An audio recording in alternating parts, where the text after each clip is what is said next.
Our next session will serve as a space where youth and festival stakeholders can come together and prove why the youth users of digital spaces should also be empowered to be the creators of the solution for these spaces, which is so important.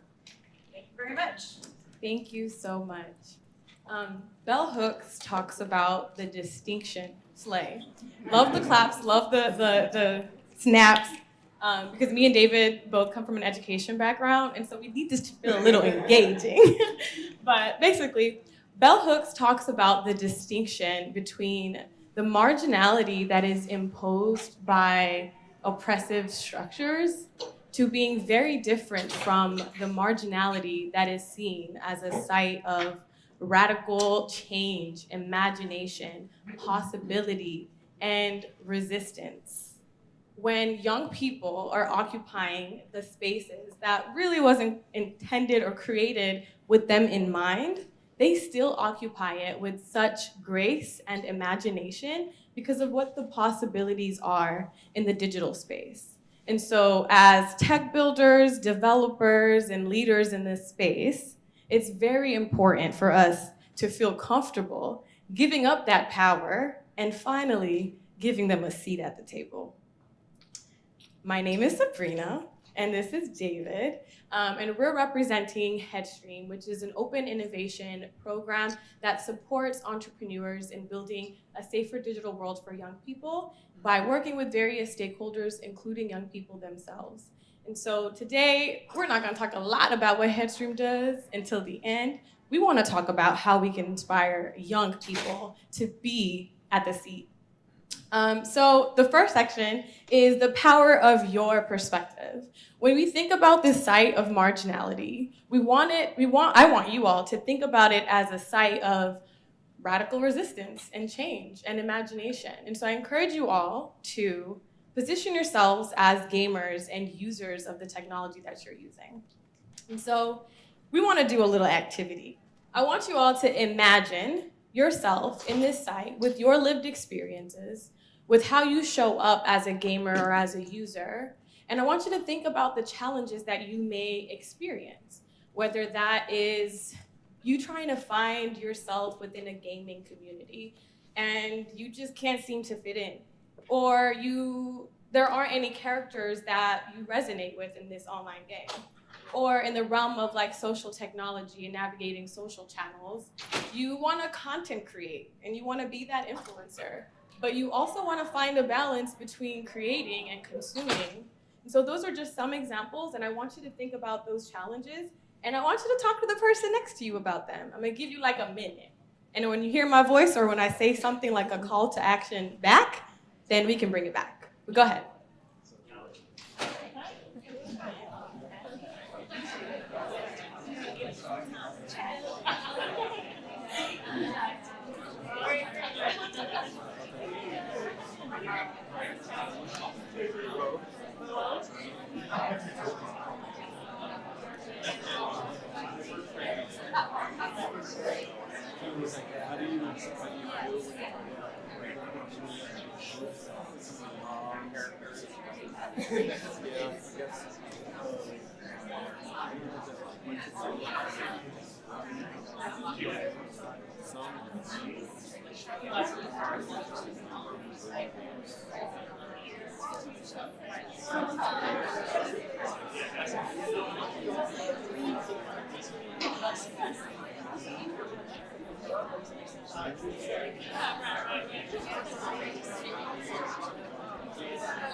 All right.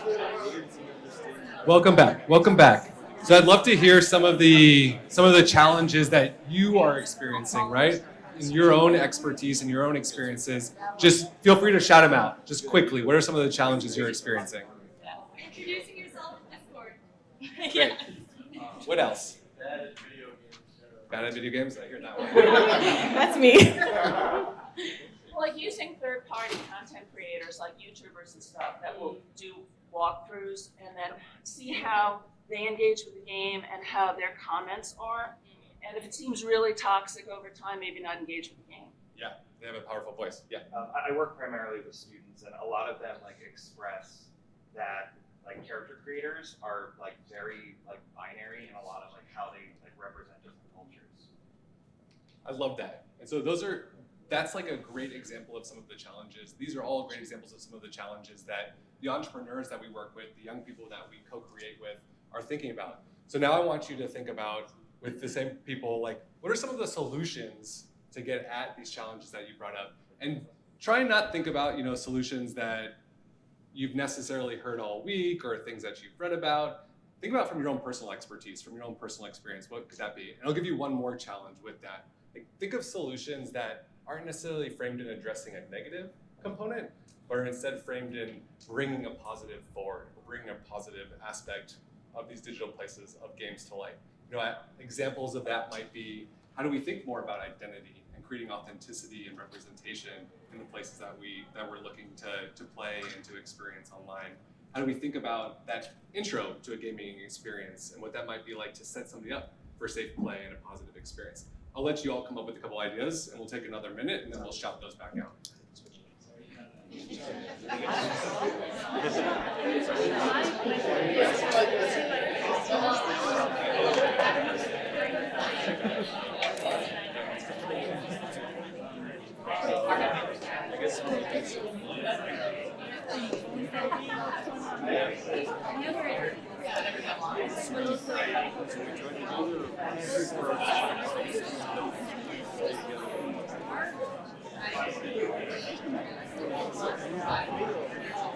Well, it was supposed to be 2 people that joined this, but it's faster if you just join this,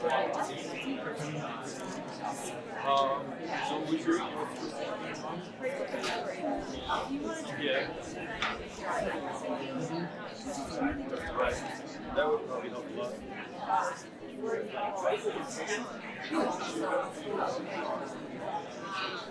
If you hear my voice, clap once. If you hear my voice, clap twice. If you hear my voice, clap 3 times. We got a teacher in the house. Cool. All right, so shout out the challenge that you're thinking about and, a safe space. Any solution that came to mind to address that? Introducing yourself in Discord, and I'll say the great solution to that for the admin side is that I'm from the West Coast, that's a chat section. I'm from East Coast, that's a chat section. I'm from down south, that's a chat section. I'm Easterner, that's a chat section. Gives everybody some small sliver to introduce themselves on that's common. Yeah, love that. Find that commonality. I wanted to be a regular pedestrian in GTA 5.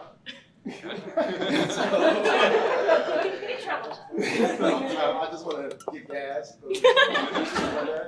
She offered this idea of diversity in the creation process of the game to allow for modes and other experiences that cater to these diverse experiences, playstyles and stuff like that. It exists like that.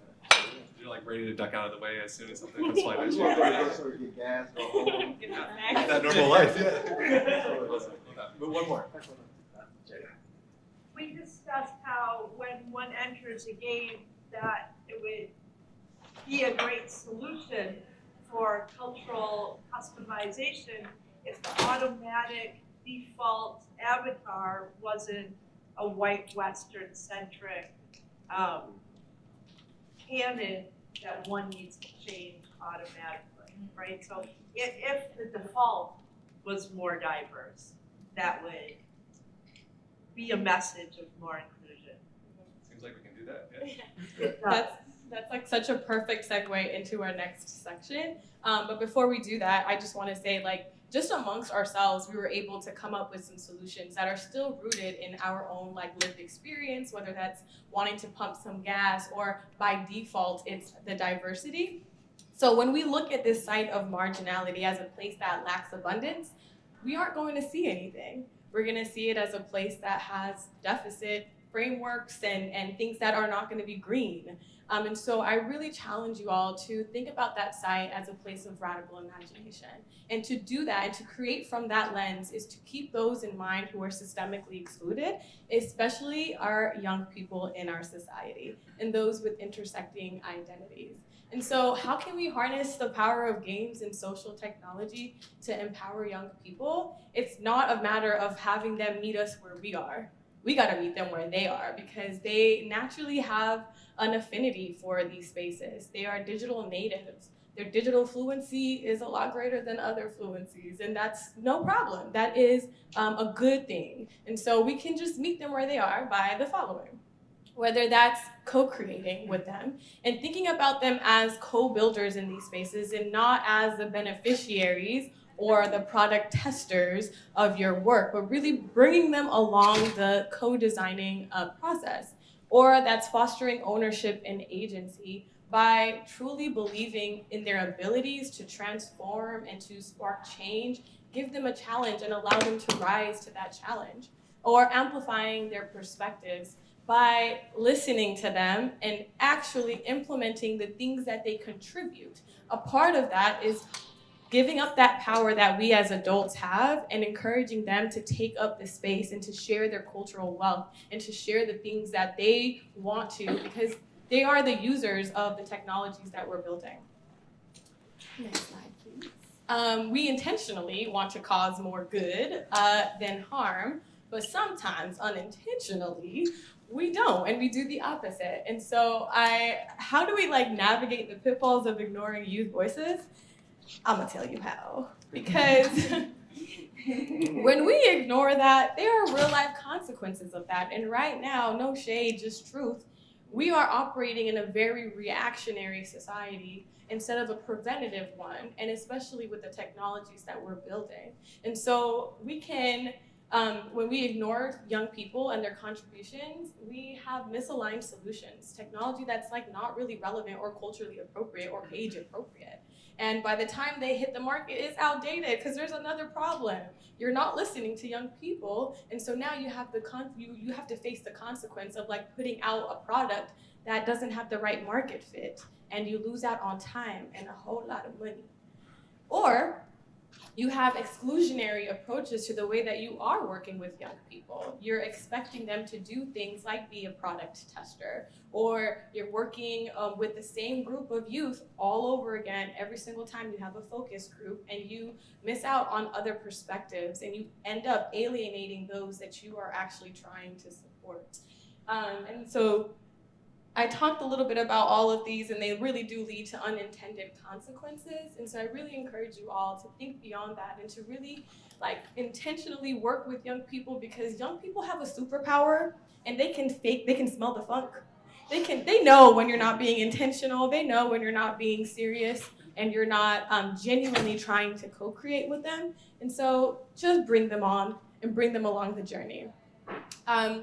We can inspire young people to be agents of change, but let's be real, they've been agents of change in every single social movement that you've seen. It's always been backed up with youth, especially those who come from systemically excluded backgrounds.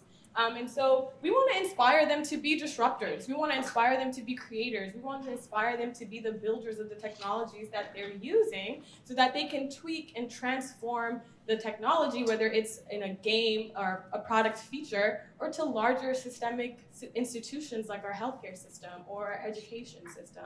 And so I really implore you all to inspire these youth to be more than just agents of change, but to really be disruptors, to radically transform and imagine beyond what the marginality is as we know it today.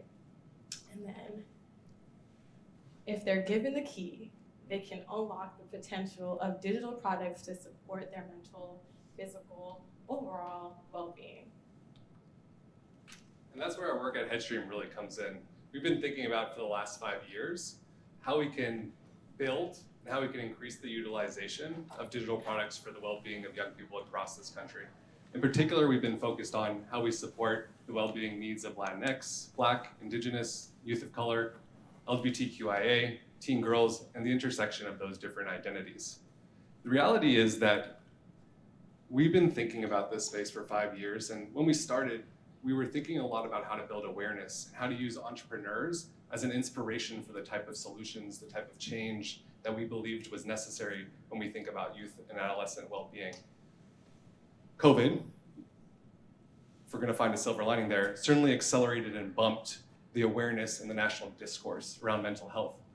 But what's happened so quickly is that when celebrities start talking about it, when parents start talking with their kids about it, when politicians start discussing what to do, there's another group that also comes in, and that's corporations and business and investment. We're at this inflection point when we think about mental health, that we can commodify mental health and we can water down solutions and we can get those to everyone, and it may have unintended consequences and potential for harm. Or we can think about working with young people. We can think about working with entrepreneurs who traditionally haven't been represented or haven't been elevated in this space. And those entrepreneurs who bring their lived experience, who bring a mission to serve certain populations, and who can build different types of solutions, have the opportunity to set the standard and be the model for what types of mental health and mental well-being solutions could actually look like. We've accomplished a bunch over these last 4 or 5 years at Headstream, working with 36 different startups, helping them raise some money and educating different types of investors in this space, working with the 90+ young people in our youth programs. And there's a lot more to do. And we're at that point where we'd love to invite all of you in different ways to help us reach millions of young people. And the way we think about that can be kind of obvious, to be frank, but there's so many different solutions and so many different products that you all have imagined or created or seen that you thought had the potential to change the world. But in reality, without the infrastructure, without the pathway to reaching young people, they stalled out. They may have fizzled. They reached a couple classrooms. They were utilized for a year or two, and then where did they go? Our work at Headstream is not only to work with the change makers, like the young people in our programs, like the different entrepreneurs who are bringing their new and novel ideas and not just fitting into a capitalistic system. Our work is also to engage with the social technology platforms, with school systems. How do we help superintendents address the student well-being crisis in their schools through digital products? How do we work with healthcare systems that are bringing digital products to patients but are having incredibly low adherence, because when young people get those products, they look at them and they're like, hey, this is from 10 years ago, or this isn't something that I would use. So we work with young people, we work with these change-making entrepreneurs, and we also work with these systems that can be the pathway to these types of solutions. The last thing I'll say is that at Headstream, we're not anti-business, we're just anti-business the way it's always been done. We believe that the way it's been done has created systems of inequality that are oppressing people. And until we start thinking about using the models of new entrepreneurs in this space who are building culturally competent and age-appropriate solutions, we're going to continue to perpetuate these same types of problems that we've had before. We've been privileged to have the support of many of you in this room. I see folks who have been advisors to us. I see folks who have been entrepreneurs with us in the past. We'd like to be a vehicle to be able to support you all in the work that you all have to do. And there's a couple of ways we can offer that. I feel like our work really extends beyond self-interest because we're building alongside community members. We really want to see an economy where all of us can thrive in. And I'm privileged to say that I've been able to work and lead some of these youth programs that really shamelessly plug youth to work with really big game players like YouTube and Roblox and Blizzard and Twitch and Facebook, to name a few, and a lot more smaller organizations. And with this exposure to working with young people, we've learned the best practices to working with them, to building rapport with them, to seeing when they are the most creative and when they are the most inspired. And so with that, we have a few youth co-creation resources that you can find on our website. It's created for entrepreneurs and entrepreneurial support organizations, but really created to also be transferable to any field of work. Cool. And then we also have programs for entrepreneurs. We have a program for Accelerator, which helps early stage startups. We have a fellowship for growth stage companies to expand their reach. We're also working in procurement. So if you're thinking on the district level or in the healthcare systems, how we can think about bringing these types of digital products into those systems. We have our youth advisor program that Sabrina leads up, as well as an education series where you all can join our community and learn the types of things that these entrepreneurs, that the different types of procurement officials and superintendents and educators are learning as well. So definitely come and say hi after this session. It's been a real pleasure to present here, and thank you all for coming.